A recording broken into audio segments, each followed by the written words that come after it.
कंकाल तंत्र, रीढ़। रीढ़ शरीर के 3 बहुत जरूरी हिस्सों सर, पसलियों और पेड़ों की हड्डियों को जोड़ने का काम करती है। रीढ़ की बनावट। रीढ़ शरीर को बहुत मजबूती से सहारा देती है, फिर भी यह बेहद लचीली है, जिसके कारण हम आराम से मुड़ या झुक पाते हैं। रीढ़ की हड्डी 33 अलग अलग छोटे हिस्सों या हड्डियों से बनी होती है।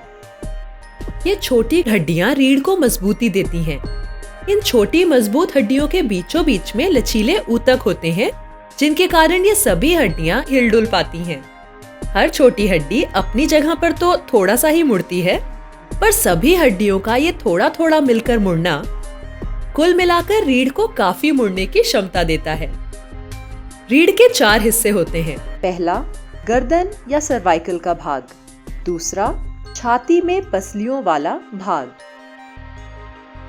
तीसरा, पीठ का निचला भाग। और चौथा, जो रीढ़ का निचला या सबसे आखिरी हिस्सा होता है, जो 2 अलग अलग हिस्सों सैक्रम और कॉक्सिक्स से बना होता है। कॉक्सिक्स उस हड्डी का अवशेष है जो जानवरों में दुम या पूंछ का हिस्सा बनाती है। बोलचाल की भाषा में इसे टेलबोन या दुमची भी कहते हैं। ये सभी भाग रीढ़ को 4 घुमावदार मोड़ देते हैं। अगर रीढ़ एक सीधी रेखा में होती तो यह मजबूत तो बहुत होती, पर इसमें लचीलापन बिल्कुल नहीं होता। ये 4 घुमावदार मोड़ रीढ़ को झटके झेलने के लिए लचीलापन देते हैं और संतुलन बनाए रखने में हमारी मदद करते हैं। यही रीढ़ हमारे शरीर को सीधा खड़े रखने वाला मजबूत ढांचा है।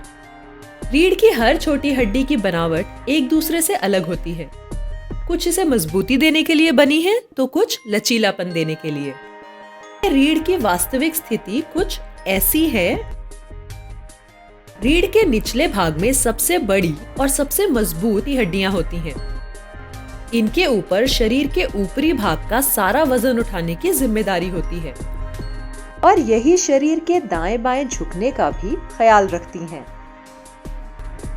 जब तुम अपने पैर के अंगूठे को छूने के लिए झुकते हो, तो यही निचला हिस्सा सबसे ज्यादा झुकता है। That's good. छाती में पसलियों वाले भाग के हिस्से की छोटी हड्डियां निचले भाग जितनी बड़ी और मजबूत नहीं होती, इसलिए आप सोचते होंगे कि इसमें लचक ज्यादा होती है, लेकिन ऐसा नहीं है। Uh-oh. इसमें लचक, खिंचाव और दाएं बाएं झुकाव बहुत कम होते हैं और इसीलिए रीढ़ का यह हिस्सा स्थिर रहता है। सर्वाइकल रीढ़ की हड्डी का सबसे पतला और सबसे नाजुक हिस्सा होता है, इसलिए यह गर्दन को ज्यादा लचीला होने देता है। सर्वाइकल भाग की पहली 2 हड्डियां तो कमाल की होती हैं। इन्हें एटलस और एक्सिस कहते हैं। एक्सिस बेलन के आकार की हड्डी होती है, जो एटलस के अंदर जाती है। एटलस एक्सिस के आसपास लिपटी हुई होती है। अब क्या तुम अंदाजा लगा सकते हो कि एटलस और एक्सिस मिलकर कौन सा जोड़ बनाते हैं? जरा सोच कर तो देखो। सही सोचा, पिवेट जोड़। सर्वाइकल भाग रीढ़ के बाकी भागों से अलग होता है। यह सर को हिलने डुलने में मदद करता है। छाती का भाग पीछे मुड़कर देखने के लिए जिम्मेदार होता है, जबकि कमर का भाग लचीलापन, खिंचाव और तिरछे मुड़ने में मदद करता है।